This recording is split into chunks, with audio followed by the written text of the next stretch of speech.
টক ঝাল মিষ্টি পাকা টমেটোর চাটনি আমার আজকের রেসিপি। আর রেসিপিটা কিন্তু খাওয়ার শেষ পাতে খেলে মুখের স্বাদটা বদলে দেয়। আর এর মধ্যে আদা থাকার জন্য একটা সুন্দর গন্ধও আসে। দেখে নিন আমার আজকের রেসিপি।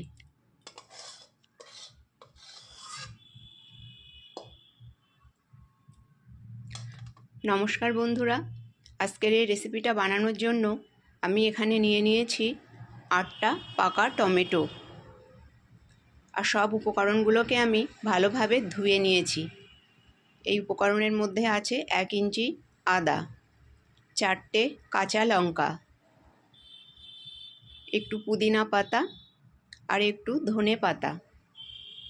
এবার এই সব উপকরণগুলোকে আমি কেটে নেব।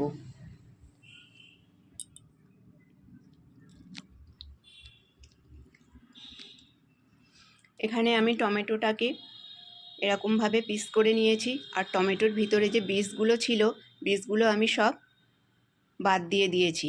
টমেটোর বীজ খাওয়াটা কিন্তু স্বাস্থ্যের পক্ষে ভালো নয়। এখানে সব আমি বাদ দিয়ে দিয়েছি। আপনারা চাইলে ওই জুসটা ছেঁকে ব্যবহার করতে পারেন। এখানে নিয়ে নিয়েছি ধনে পাতা কুচিয়ে, পুদিনা পাতা কুচিয়ে, আর কাঁচা লঙ্কা আর আদাটাকে জুলিয়ান করে কেটে নিয়েছি। চাটনিটা বানানোর জন্য গ্যাসে বসিয়ে দিয়েছি কড়াটা গরম হয়ে গেছে। এবার আমি এর মধ্যে দিয়ে দিচ্ছি 2 টেবিল চামচ মতন রিফাইন্ড অয়েল।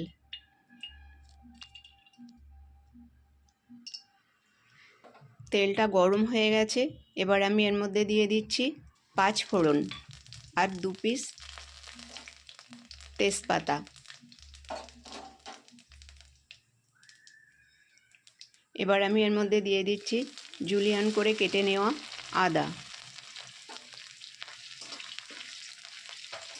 টমেটোর চাটনি খেলে শীতে অনেকের গলা খুসখুস করে। এই আদাটা দেওয়ার ফলে চাটনিটা সুস্বাদুও হবে আর গলা খুসখুসটাও করবে না।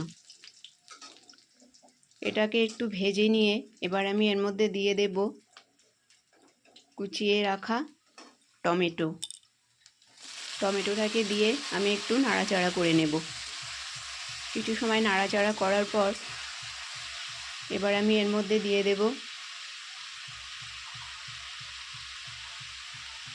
পরিমাণ মতন লবণ।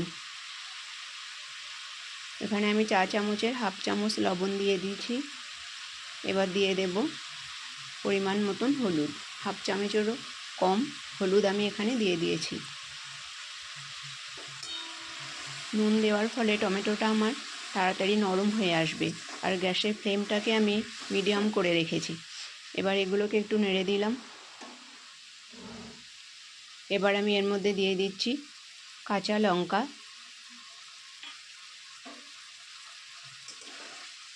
এবার আমি কিছু সময় রেখে টমেটোটাকে একটু নরম হতে দেব। টমেটোটা আমার অনেকটাই সিদ্ধ হয়ে গেছে, খুব নরম হয়ে গেছে। এবার এইগুলোকে আমি মিশিয়ে নিলাম। এইভাবে একটু মিশিয়ে নিয়ে আমি দেখে নেব টমেটোটা কিন্তু খুব গলে যাবে না, অল্প অল্প বোঝা যাবে যেন টমেটো আছে এর মধ্যে। এবার আমি এর মধ্যে দিয়ে দিলাম 3 টেবিল চামচ চিনি। এই চিনিটা দেওয়ার ফলে টমেটোর যে টকটা আছে অল্প কেটে যাবে, অল্প অল্প মিষ্টি ভাব হবে আর অল্প টক ভাব হবে। আর এখানে আমি কাঁচা লঙ্কা দিয়েছি, কাঁচা লঙ্কারও কিন্তু একটা ঝালের টেস্ট আসবে। আর আদা দেওয়ার ফলে একটা সুন্দর গন্ধ আসছে। এবার আমি এর মধ্যে দিয়ে দেব পুদিনা পাতা কুচি। যারা পুদিনা পাতা ভালোবাসেন না তারা এটাকে অ্যাভয়েড করতে পারেন। এবার দিয়ে দিচ্ছি ধনে পাতা কুচি। এবার এগুলোকে আমি ভালোভাবে মিশিয়ে আরও একটু ফুটিয়ে নেব। তা আমার আজকের এই রেসিপিটা যদি আপনাদের ভালো লেগে থাকে তাহলে লাইক, শেয়ার এবং চ্যানেলটাকে সাবস্ক্রাইব করবার অনুরোধ রইল। দেখুন চাটনিটা আমার হয়ে গেছে। এবার আমি এটাকে নামিয়ে নেব। ধন্যবাদ।